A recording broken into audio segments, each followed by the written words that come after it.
Good afternoon, everyone. Thank you for coming out to our CMMC and Security Awareness Training Workshop Series powered by Intersec Inc. My name is Rajot Singh, and I am a Business Development Manager here at Intersec. Glad to have you out here today. Really appreciate everyone and your presence here. And for anyone watching that didn't get a chance to attend, this is recorded.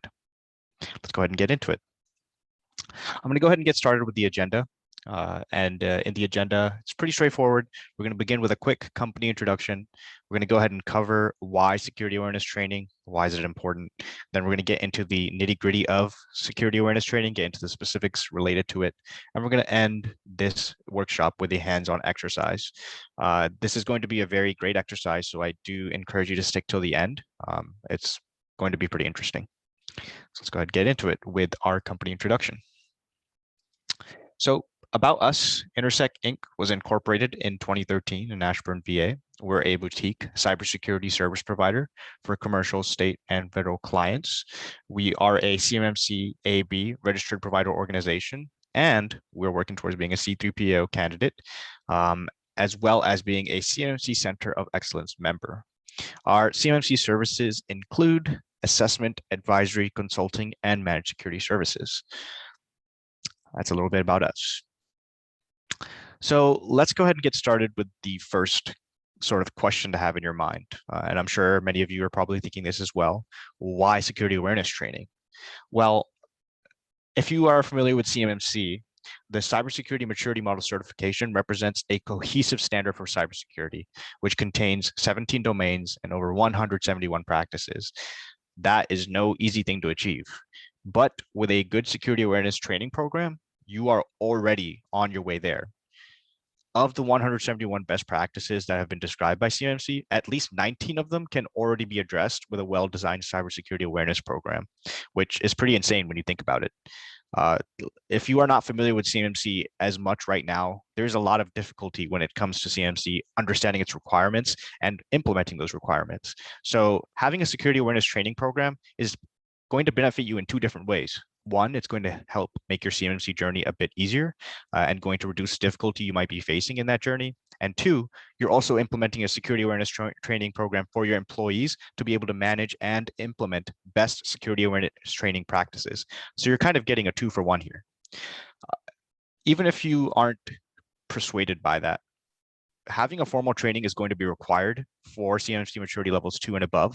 So if you are working towards achieving that level of certification, at the end of the day, you're going to have to do it anyway, because the CMMC Domain Awareness and Training, AT, is concerned with ensuring that organizations have a formal security training program. So you might as well go ahead and start implementing it now, because later on it'll be required. As I mentioned before, this is also a 2-for-1 deal, because when you have security awareness training, it's going to be a lot more effective than working towards the CMMC policies and procedures. Those can get, like I said, very confusing and very difficult sometimes. And when you're trying to help your staff get, up to date with them, it's not going to be an easy process. But if you work hard towards the security training aspect, that becomes a lot more easier.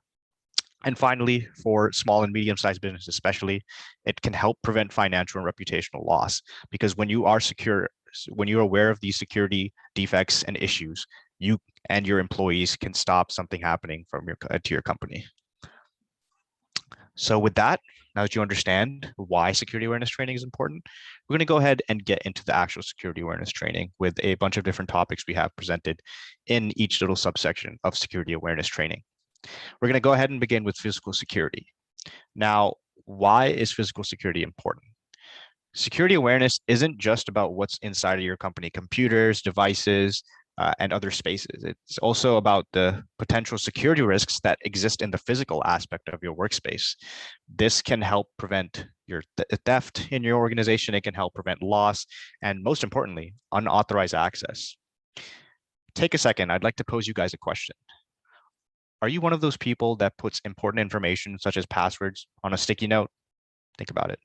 I know I've done it a couple of times, and maybe some of you have as well. Well, that has to stop now. The important things about physical security is to physically secure laptop computers and mobile devices at all times. Either keep them with you or lock them up before you step away from your workspace, even if it's for just a second. because having simple awareness of the risks of leaving documents, unattended computers, and passwords on sticky notes or other important information around the office space or home can seriously reduce the security risk that you're facing.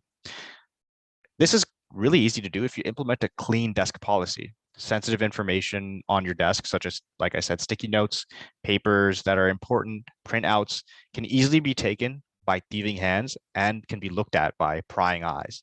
So you have to ensure that nothing is left unattended and it's secure.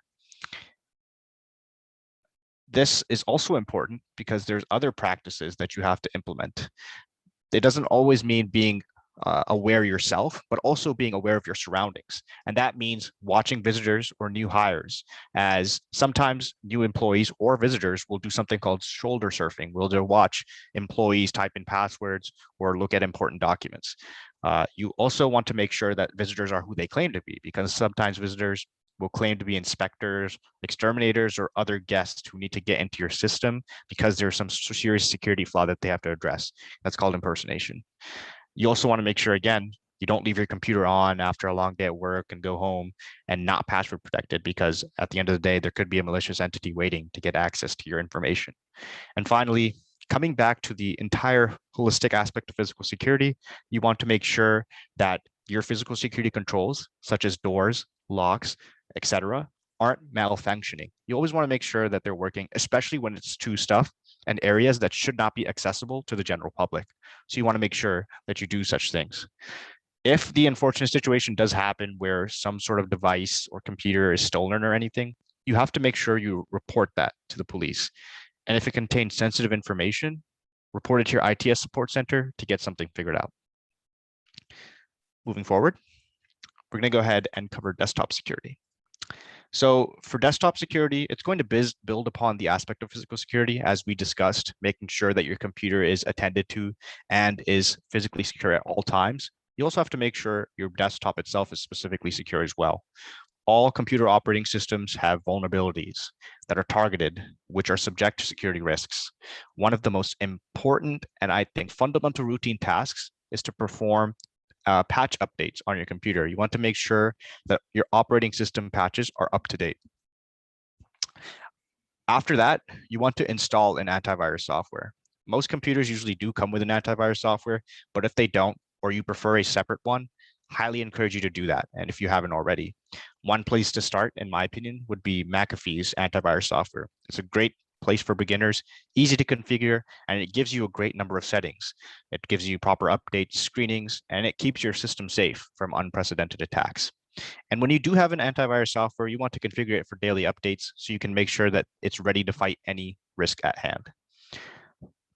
Operating systems today also come with a personal firewall.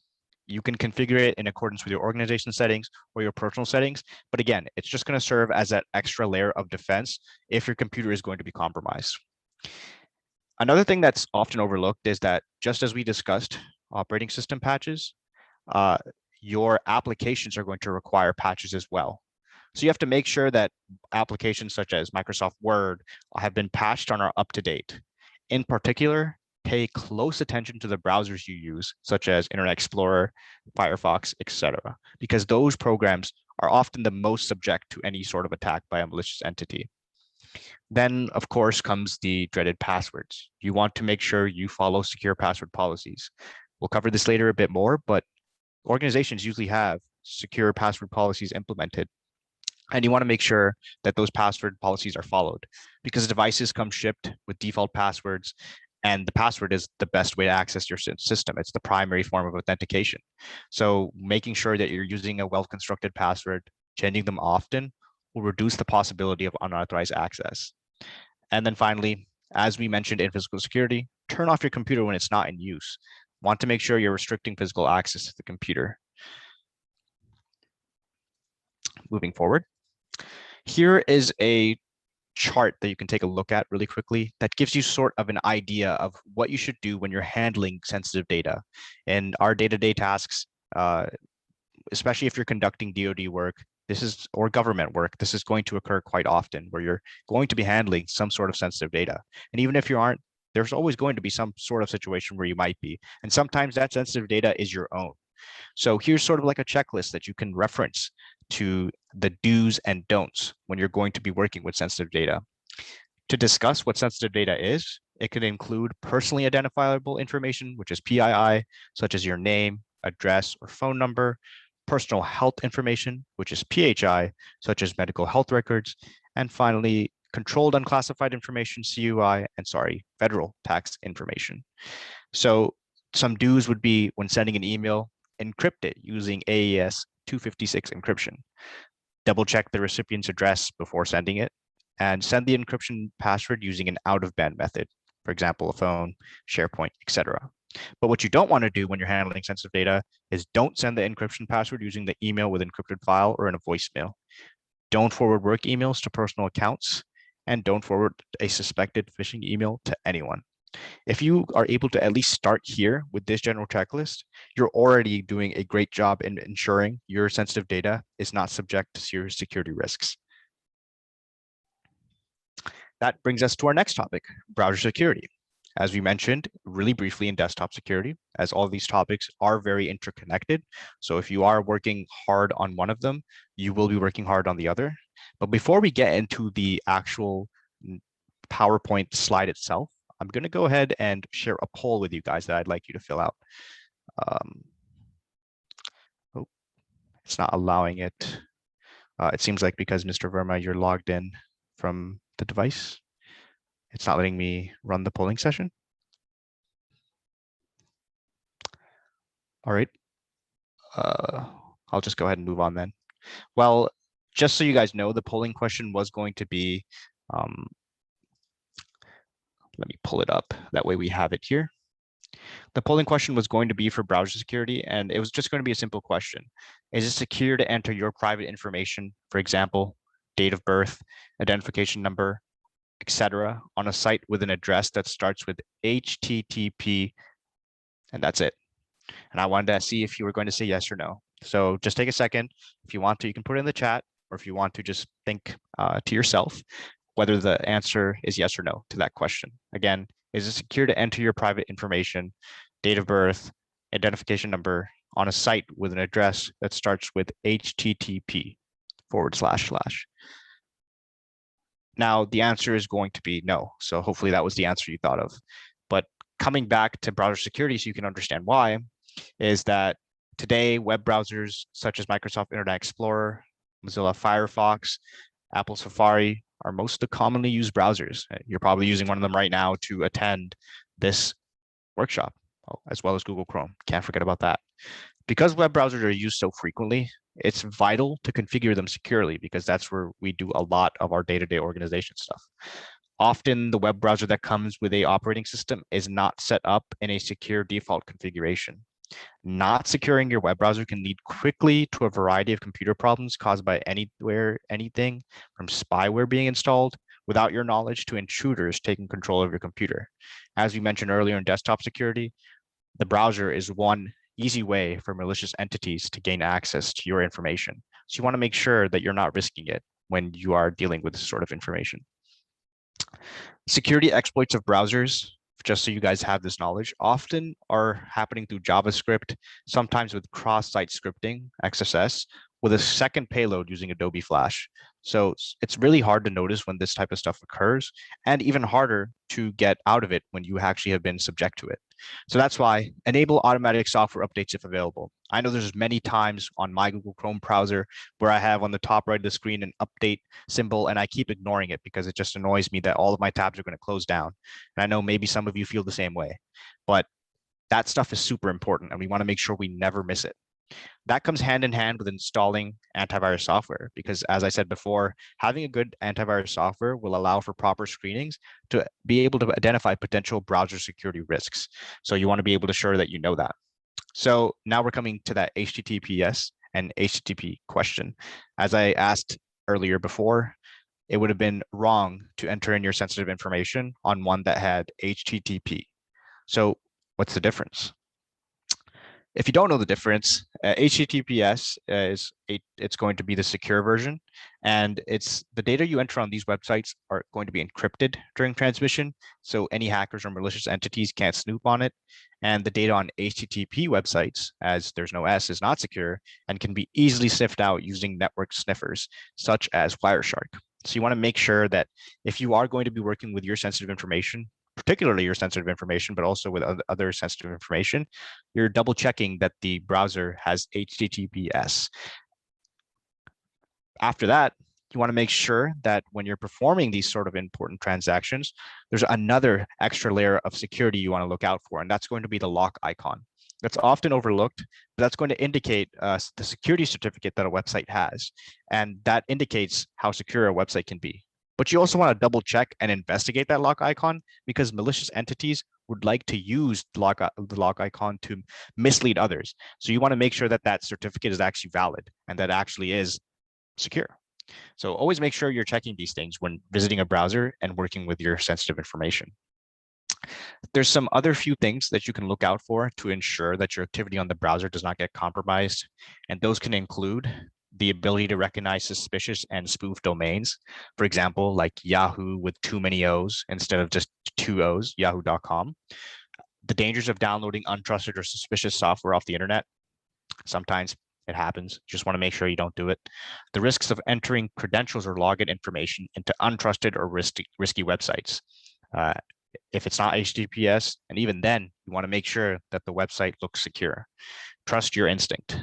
Watering hole attacks, which are drive-by downloads and other threats of browsing suspicious sites. So you just want to make sure, especially in the workplace, that you try to be as secure as possible. And then the final thing that I feel like is sometimes overlooked is going to be reviewing the security of plugins and extensions before adding them to your browser, especially with like Google Chrome and Firefox. There's extensions are easily available, and I love to use them, and maybe you love to use them as well. And they end up, you have to make sure that they're made by someone that has properly secured them, and it's not some malicious entity, again, trying to disguise themselves as a helpful extension and trying to gain access to all your information. One tip that I would have for you is to install at least 2 web browsers. One advantage to having multiple web browsers is that one browser can be used for only sensitive activities, such as online banking or your other transactional information, and the other can be used for general purpose web browsing. That way, you can minimize the chances that a vulnerability in a particular web browser, website, or related software can be used to compromise sensitive information. So just a tip to look out for moving forward. With that, we're going to go ahead and move into our next topic, email security. So another poll was supposed to run here, but unfortunately that is not running. And the question I was going to ask you here was that your business email account has been compromised and leaked in a data breach. What is the best course of action? I'm going to go ahead and send this in the chat as well, so that way it's easier for you to be able to refer to what I am talking about. So let me go ahead and open up the chat, and I've sent it. So again, your business email account has been compromised and leaked in a data breach. What is the best course of actions? Would you change your password immediately? Inform the security team of your organization? Change the password on all sites where you use the same password? Or D, all of the above? Give you a second to think about it. Feel free again, if you would like to, put it in the chat, or if you would not like to, go ahead and just think about it and see what the correct answer would be.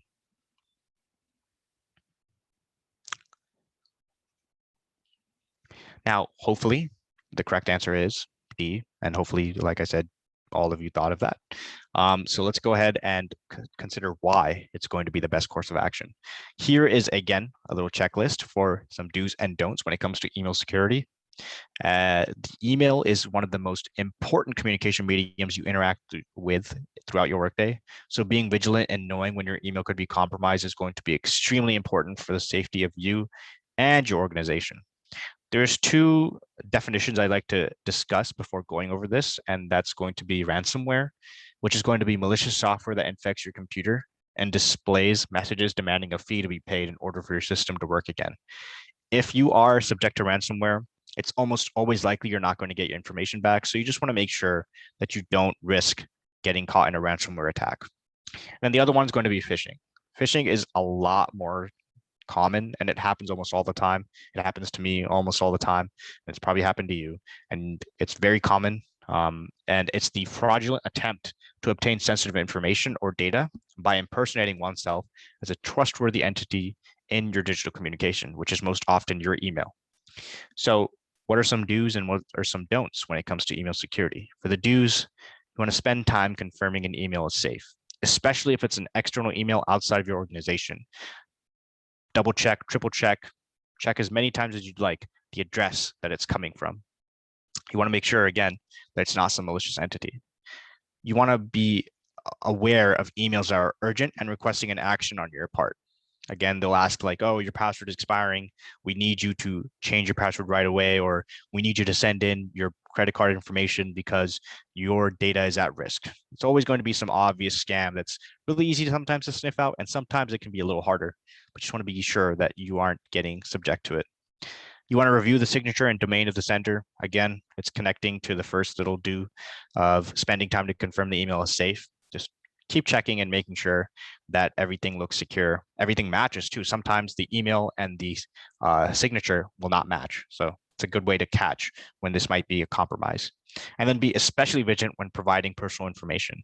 I cannot stress this enough, but you want to make sure when you are contacting and giving out your personal information, you are 100%, 101% sure who you're sharing it with. And then there's some don'ts. Don't assume that because you have seen some phishing emails before that you're safe. Like I said, sometimes they're really hard to catch and it might seem like a legitimate email. So you always want to make sure you're on top of your feet and know what to expect.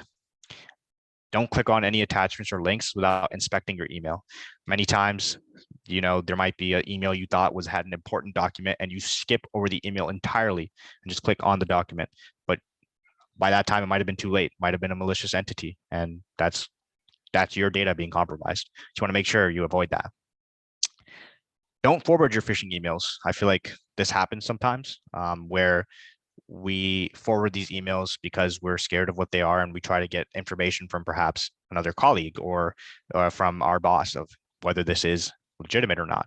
You don't want to do that because then that's just spreading the potential security risks to other people in your organization. You want to notify your IT admin or security personnel immediately, and they will handle it accordingly. And then don't ignore safe email practices when using a mobile device. I know it's so easy to open up the email on your device and just take a quick look at it, but then all the other things are smaller, like the sender, the header, everything, and it's easy to overlook that information. So you want to make sure that you're still practicing that security on your mobile device as well. Moving forward. Here is a sort of example graphic that is going to show you how a business email could be compromised. I'll go over it really quickly while you take a look at it. But usually what organized crime groups like to do is they'll look and do their research to see what business they would like to exploit and develop a profile that's going to be consistent with the executives at that company. Then once they've gotten all that research down and they've made themselves look like a believable entity from the company, they're going to start doing something called grooming. This is where they're going to start sending those phishing emails. They're going to start phone calling, and they're going to start just trying to make the victim that they're targeting, usually from the finance department, believe that they're a legitimate person from the organization. And they are very good at what they do. They obviously have done their research and will try to convince the person that they're targeting that they're in fact legitimate. And it can be something that occurs within a day, or it can be weeks or months, whatever they need to do to get that information. Finally, once the victim has been convinced that this is in fact some sort of official from the company or some sort of person that's trying to do a legitimate business transaction, they're going to go ahead and give the information that that person is looking for. It happens sometimes, it's very unfortunate, but they like to violate that trust and make you think that they're trustworthy. Finally, what they'll do is they'll request a wire transfer of funds or some other sort of information that is going to be compromised within this transaction, and then they'll request funds for that exchange for that information back. And by that time, it's already been done. Once you hit that send button for any of the information or the wire transfer, that it's usually too late to take a step back and realize what you've done. So it's always important to make sure, again, your email security is at its top of its game. Moving forward, we're now at password security. Another little poll for you guys to think about. I'm going to go ahead and send it. It's what's the example of a good password? Let me go ahead.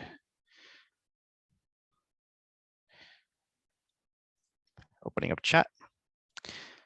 So I sent in a few options. Is it going to be, I'm not going to list these because they're a little confusing to look at, but go ahead and look through them and take a second to think which one would be the example of a good password. This is going to be extremely important. And I wish I was able to see the polling options from you guys for these ones, because I'd like to see what you'd select. But hopefully, while you're taking a second as I ramble on, to select the right option. Give it a second here. Hopefully you went with the answer C. I really hope that's the one you went with. And now we're going to go ahead and discuss in password security why this is important and why this type of password is going to be the strongest one to go forward with. So a very simple but often overlooked element is that your company's security and your security is through your password security. That is either the first or final line of defense when it comes to accessing your system, accessing your information, and accessing sensitive stuff that should not be accessible. So often commonly used passwords will be guessed by malicious actors in the hope of gaining access to your accounts. So if you're doing stuff like the first one in the poll, like ABC123, there are very high chance that that will be easily guessed by a malicious actor and they will gain access to your company's information. And you want to make sure that you are avoiding this type of information from being compromised. So what you want to do is you can work towards implementing a password manager. And why a password manager is going to be important is it helps you generate random passwords. Implementing it also does something that lets you do something called implemented randomizing passwords. It can make it much more difficult for malicious actors to gain access to a long range of accounts because it's likely I do it and you do it, you reuse your password across other accounts. So things like LastPass will make it hard for this to happen.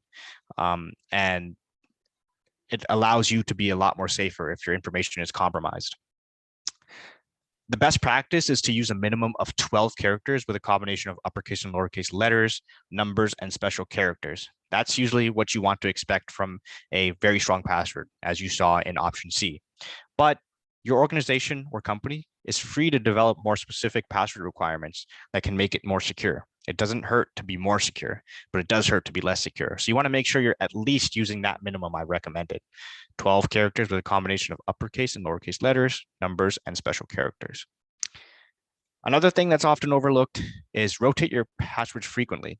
So again, don't reuse them, but also rotate them. That means to change your passwords. It's a good practice to do so because sometimes those passwords can become less aligned with the security standards, or they just maybe might be compromised. You might have gotten somehow that information leaked and you might not have noticed. And that is a good reason why you want to continue to change your password. Try to recycle it. Don't share your password. That sometimes does need to be said, but never ever do you want to share your password, no matter who or what type of person it might be. Just want to make sure that you aren't sharing your password to anyone. And then when you're doing something like a sensitive transaction on top of your password, you want to make sure you have multi-factor authentication. So that way you have another line of defense when it comes to your password security. There's great apps out there like Duo and Authy, as well as Microsoft's authentication software. So you want to make sure you have some sort of MFA because this is the way moving forward. That's just going to add that extra layer of defense when it comes to your passwords. And then, as I mentioned, I'm going to mention it again, use a password manager as they're portable, they're versatile, and you can safely use them across various devices and browsers. And with that, I have one more poll for password security. I know these polls are so fun to do. So we're going to go ahead and send that one. My question is, when is it safe to share your password with someone? And again, take a second.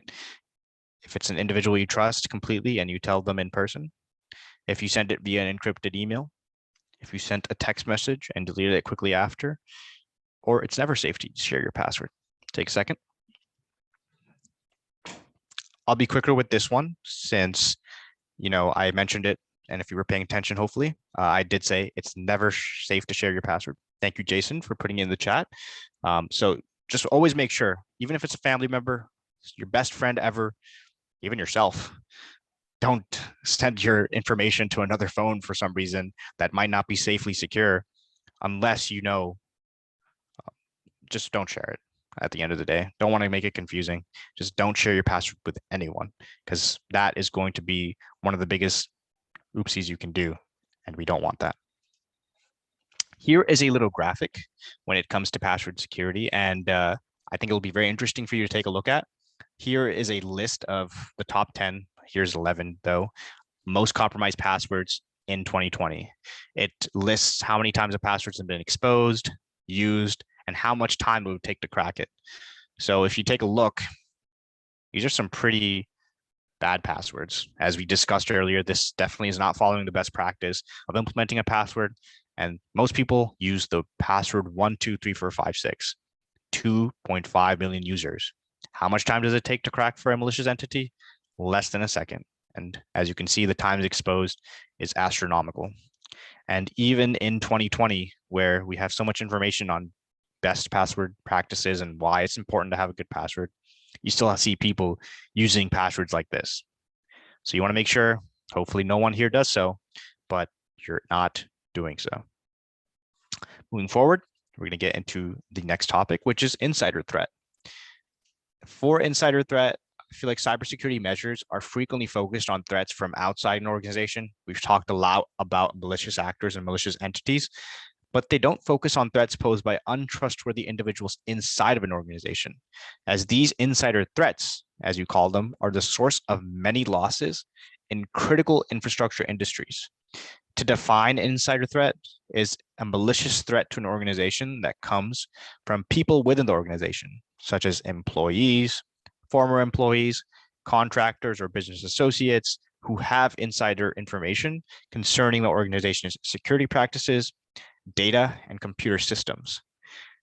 That's why it's a chief information security officer's job to identify and build a defense against all of those attacks and attack vectors. You want to make sure you're completely prepared to address an insider threat as much as you are an outsider threat. So that means not only should your company's individuals that handle the security be aware, but you also need to be aware as well. So let's go ahead and discuss the two main type of insider threats: turncloaks and pawns. These are malicious insiders and unwilling participants, respectively. To define a turncloak, it's going to be an insider who is maliciously stealing data. In most cases, it's going to be an employee or someone that you've contracted, someone who's supposed to be on the network and has legitimate credentials that they've been given access with, but they're abusing their access for profit or just to ruin the organization's information. And then a pawn, which is just a normal employee like you and I, who's trying to do their job and just, provide, and they make a mistake and are exploited by a bad actor or otherwise malicious entity, which can lead to data loss or compromise. To figure out an insider threat, like I said, it's not just your information security officers or information security staff's job to be aware. There are going to be digital indicators as well as behavioral indicators that can maybe indicate when there is an insider threat. Some digital warning signs can include downloading or accessing substantial amounts of data, accessing sensitive data not associated with their job function, accessing data that is outside of their unique behavioral profile, or multiple requests for accesses to resources not associated with their job function. Make sure you're on the lookout for any of these if you do have an employee acting in this way. And then some behavioral warning signs, which might be easier or sometimes more difficult to notice if you don't really engage with this sort of person, would be chronically being late to meetings or missing some deadlines. Quality of work has been reduced. Do you see some indicators of severe stress on this person? They have frequent attempts to bypass security, or they're often in the office after off hours, and they display disgruntled behavior towards their coworkers, are generally not a very approachable person, or they continuously violate corporate policies. So trying to be aware of this while being aware of your personal security is also going to be important, because sometimes you might be the one who finds that insider threat. If the insider threat sort of why it's important hasn't sunk in, here's a little news article. This is going to describe why an insider threat is so important and what they can really do to a organization. Everyone knows Facebook. Everyone uses Facebook. And they fired an engineer who allegedly used the access that he had to the organization's information, to the organization's databases, to stalk women. And he was proud of this fact. As you know, organizations place trust in their employees. They're proud of their employees, but sometimes employees are going to misuse that trust and they're going to do things like this. So you want to make sure that your organization is up in its game, trying to figure out who could be a potential insider threat and just following best security practices. That brings us to our next topic, social engineering.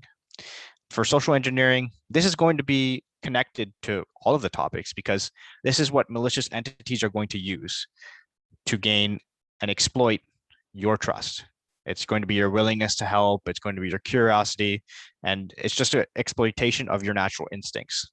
It's important to note, though, that social engineering attacks happen in one or more steps. So it's not going to be automatic. It's a mind game. It's going to take some time. A perpetrator first investigates the intended victim to gather necessary background information, such as the potential points of entry or weak security protocols. And then the actor moves to gain the victim's trust, provides stimuli for subsequent actions that break security practices, and then they get them to reveal sensitive information or get them to grant access to critical resources. This is why it's important, again, to have email security implemented.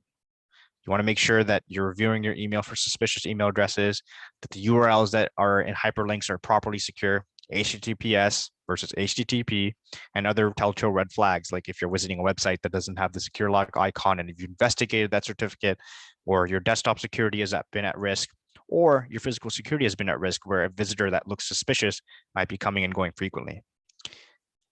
At the end of the day, if you are in this situation, you're going to have to use your best judgment. Sometimes it's very difficult, but just make sure that when you're responding to an email or when someone's asking for an information, you stop and step back and think whether or not they're actually going to be someone that is trustworthy or there's someone trying to exploit your trust. There are two things that I would like to mention in social engineering that relate to physical security as well. Those are going to be tailgating and piggybacking. Now, if you haven't heard of these, tailgating is when an individual without access authorization closely follows a person that has access to a reserved area. So they might just be tagging along, acting like a friend, or just trying to sneak in. You want to make sure that only the person who has access to a certain area is going in there. And then piggybacking is when someone accesses a reserved area with the permission obtained by deceiving an authorized person, so making them think that they are allowed to be there.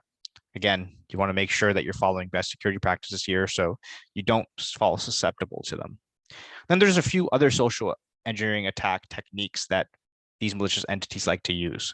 There'll be something called baiting, where they'll use a false promise to pique a victim's greed or victim's curiosity, earn money here or get a promotion here or get a lucrative business deal for your company. And then they lure this user into a trap, steals your personal information, or infects their system with malware that can then affect your company's security. Then there's something called scareware, which involves victims being bombarded with false alarms and fictitious threats.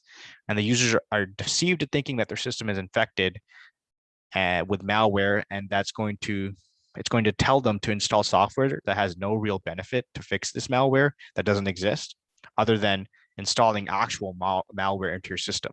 So it's a very complicated process to get that trust. And finally, there's another engineering attack technique, which is called pretext. And that's where an attacker obtains information through a series of cleverly crafted lies. And this scam is often initiated by a perpetrator pretending to need sensitive information from a victim to perform a critical task. I think at the end of the day, when it comes to social engineering attack techniques, you want to make sure that to your staff, you're providing a detailed briefing on the latest online fraud techniques. I gave you a few right here, but they're always changing and evolving. So you want to make sure that your entire staff, especially key staff that are going to be doing stuff like business transactions or dealing with sensitive information, they know what these are and the telltale flags that can indicate these type of attacks. And you want to review existing processes, procedures, and separations of duties for financial transfers and other important transactions. Again, ensuring that you have the proper measures set in place to deal with something like this. And then finally, I recommend to review, refine, and test your incident management and phishing report systems. So you can make sure, again, you have that holistic approach to the security aspect when it comes to this. moving forward, we're now at mobile device security. So with the changing landscape of IT technologies, it's improved the ability for flexible working environments. This includes being able to do work from your mobile phone. The mobile phones that we have can store important business and personal information, and they are often used to access sensitive accounts, including our work and personal accounts. At the end of the day, they need to be protected and be as safe as our work computer or personal computer, which means you want to ensure that you password protect your mobile device with a complex password. That means not going with the simple 1234 passcode or the simple ABC 123 like we discussed before. You want to make sure you're not doing that. If your phone gives you the option to implement a complex text password or one of those pattern recognition ones, you want to make sure you're going with one of those. They're a bit more annoying to enter, but again, they're ensuring that your mobile device is protected. You should also be aware of what risks mobile device introduce and how physically securing them is going to be important, especially if the device is stolen. So one thing you can do is make sure you automatically lock your device after a short period of inactivity. There's always devices that there's a setting that allows your device to do this. And you want to make sure that sometimes you might place your phone very temporarily on the counter or something, and it's again prying eyes. If your phone is set to lock after a short period, you can ensure that data is not accessible. If you are storing sensitive information on your phone, encrypt your device or the sensitive contents. As with device security and with desktop security and with browser security, you want to run current up-to-date versions of the operating system and its applications because there can be security flaws. Some mobile devices also have built-in firewall access. So if you have that or some access control functionality, make sure they're activated so that your device can be protected. But at the end of the day, it is a mobile device, and mobile devices can be lost, they can be stolen, or they can be infected a lot easier than a computer. So take a second. Assume for a moment that your mobile device has been stolen. What would you do? Think about these few questions when this does occur. What stored data was stolen? Think about it in relation to work and non-work, because what was your personal data that was stolen?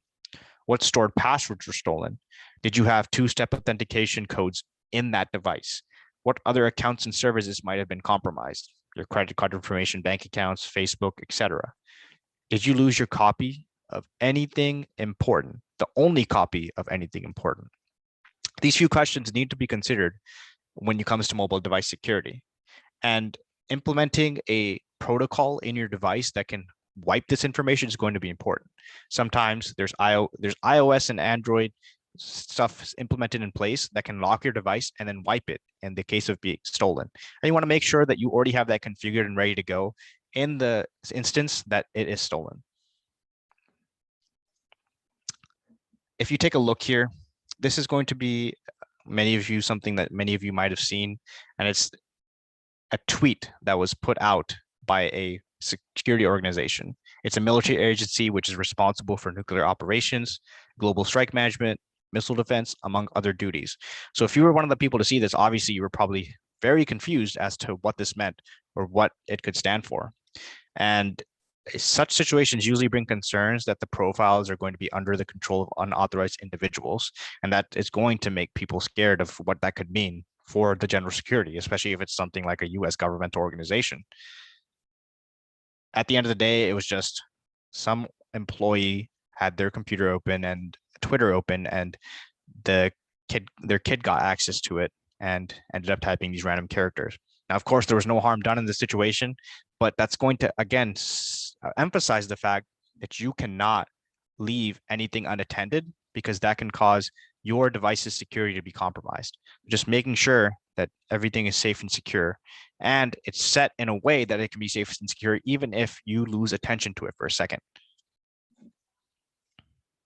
That brings us to the second to last topic, which is travel security. Traveling for work is becoming more and more commonplace for American employees. And when you are caught up in traveling, because traveling is no easy task, it's going to be very easy to forget about the importance of keeping in check with your company's network security policies.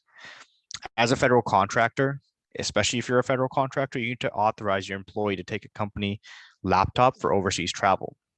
And you want to make sure that it's approved. You also want to unenroll your personal managed device if you're trying to bring that with you as well. Again, making sure that everything is safe and secure. You do not want to access any organization information, such as your mail or other work accounts, on any personal device. Leave that to your work device that's properly secure. Even if your personal device is secure, you want to make sure that you're not risking the spread of information to more devices, especially when you're abroad. Any attempt to access organization systems from a high-risk country are probably going to be prohibited and will be blocked. And that's why, again, you want to make sure that when you're traveling to overseas, you have the proper implementation set in place and the proper authorization to access information. A few tips that you can incorporate when you travel are going to be for your computer. Get a privacy screen. If you don't know what that is when you're looking at the screen, everything will look okay. But from a certain angle or from behind you, from a place where someone could see sensitive information, the screen is completely black. It's going to make you safe from prying eyes. As always, never leave your computer device unattended. It's always important to make sure that it's always in your line of sight and you know where it is and when it's being handled. Be sure to encrypt your device before any business travel to ward off hackers. Sometimes we, again, forget how important it is to encrypt it. So any information that's going to be protected and needs to be protected, you want to encrypt. You want to make sure and you use a VPN. Again, this is often overlooked. Public Wi-Fi seems very enticing, especially if you're trying to get some important work done before that flight. But if your company provides a VPN, use theirs. If not, get your own. It's going to be important to securing your device. By accessing the internet through a private network, you're able to keep your credentials, transaction info, and location secure and encrypted. Another thing is going to be, again, patch updates. Patch updates are going to be super important when it comes to your browser security, when it comes to your desktop security, when it comes to your computer security in general. Software companies release patch updates regularly ahead of the latest hacking trends. So you want to make sure before your business journey, just double check that your device is completely updated. And then, as I mentioned before, sometimes things happen. And if your device is stolen, make sure you have proper measures to wipe that information so that it cannot be accessed in that situation if it is stolen. As I mentioned before, iOS and Android gives you options to be able to wipe the data. So make sure you have that properly configured. That brings us to our final topic, working remotely. Before we get into working remotely, I have a question for you again. Favorite part of this, my favorite part at least, is asking these questions. So I'm going to go ahead and ask you this next question. When you are connected to a public Wi-Fi, you should what? Ensure that there's a password or acknowledgement required. The Wi-Fi name is posted at the business or place. And if you're performing a transaction that's sensitive, use a VPN or all of the above. Again, take a second to go ahead and think this one through. It's very important when it comes to your safety. And I'll give you a second to choose an option. Again, feel free to put it in the chat or think to yourself.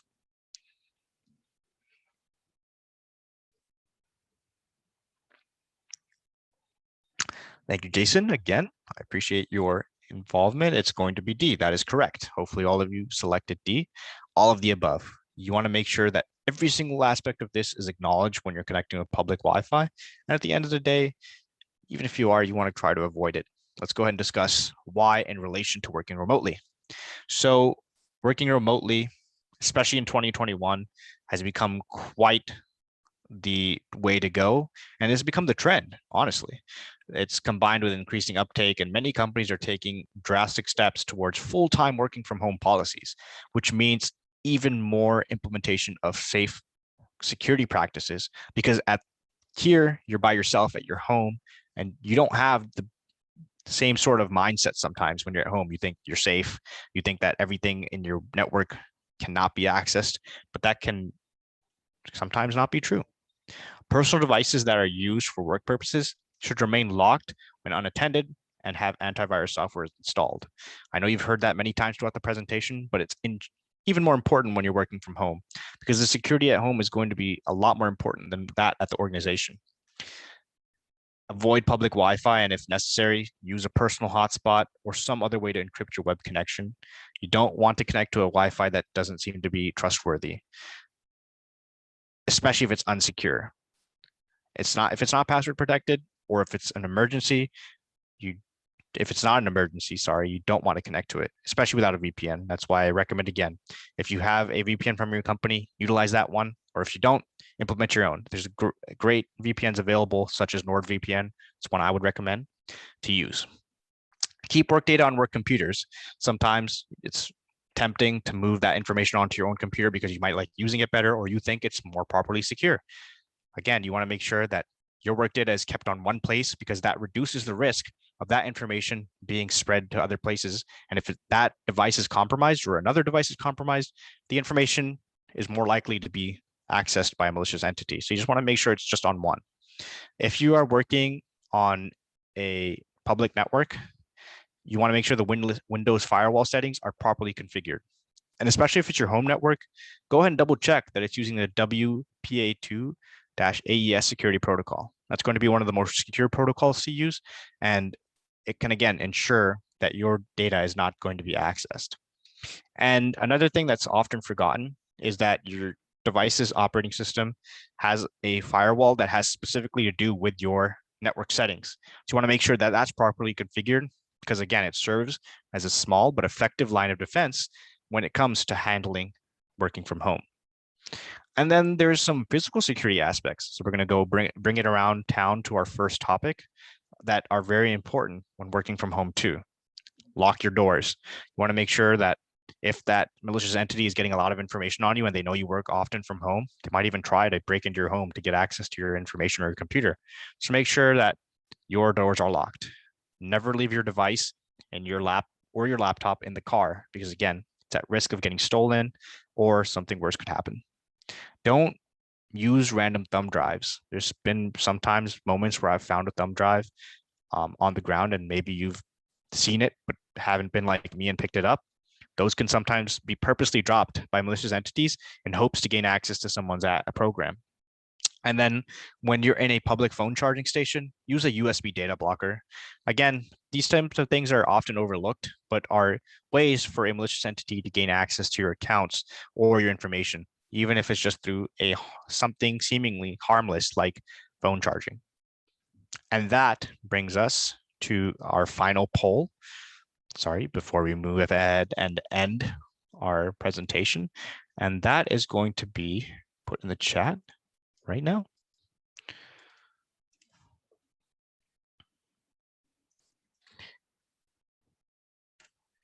Which of these would be considered an unsafe working from home practice? We're going to end it with hoping that knowledge that we just discussed has been imbued into your minds. Is it A, working at Starbucks on an important government contract while connected to Wi-Fi? B, using your work computer to perform your daily tasks? C, conducting a meeting from your mobile phone? Or D, having your kids walk into your work office space during work hours? Give you a second to think about it.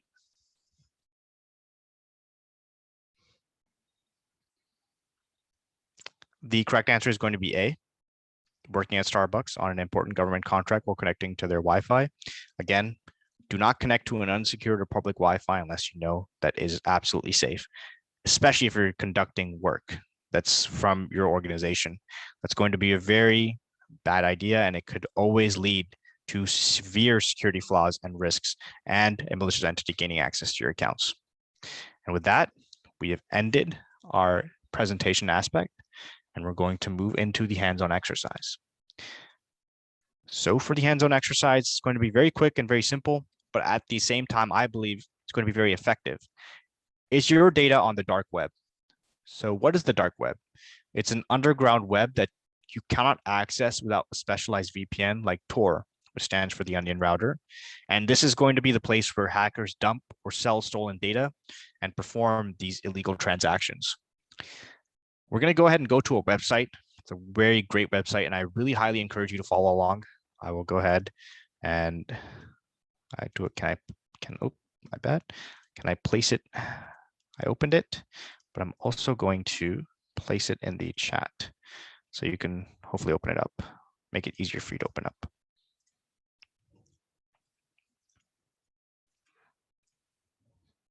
It's called haveibeenpwned.com. And you see this example email here that I'm going to implement to show you. This website shows if your email or phone number was in a data breach. So I do encourage you to follow along with your own email or phone number.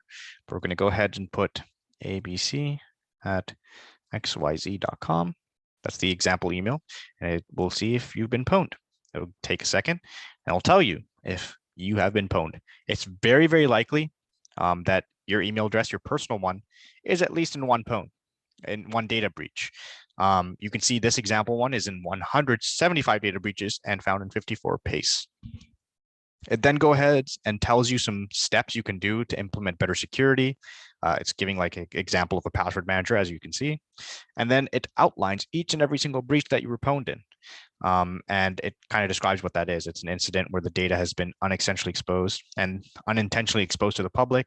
And again, this is just unfortunate situations where an organization was subject to security flaws in their management that caused the information to be subject to hackers. So you'll get that information, and hopefully you ended up putting your emails into this, and you might see that you do indeed have your information pwned out there in a data breach. And if that is the case, I highly recommend you go ahead and change your password right now. And if you don't want to do it right now, I do recommend doing it later, because this type of information is important to be vigilant of, and making sure you change your password, especially if you use it for more than one account. I know we discussed this at the beginning throughout the presentation, but don't reuse your passwords. Just a little reminder there. And with that, we're going to come to the final slide here. These are our resources. Thank you all for sticking around to the entirety of the presentation. Seriously appreciate all of your presence and participation. If you would like to learn more, please join our mailing list. And if you have any questions and concerns, you can reach out to complianceservices@intersectinc.com. If you want to find out about more information related to CMMC, like I said, the mailing list will be the best. And then if you want to take some action when it comes to CMMC, we have our security compliance platform, which you can access through the link provided. And then we have our email, our LinkedIn, and then YouTube. As I said, this video will be posted on, this recording will be posted on the YouTube as well.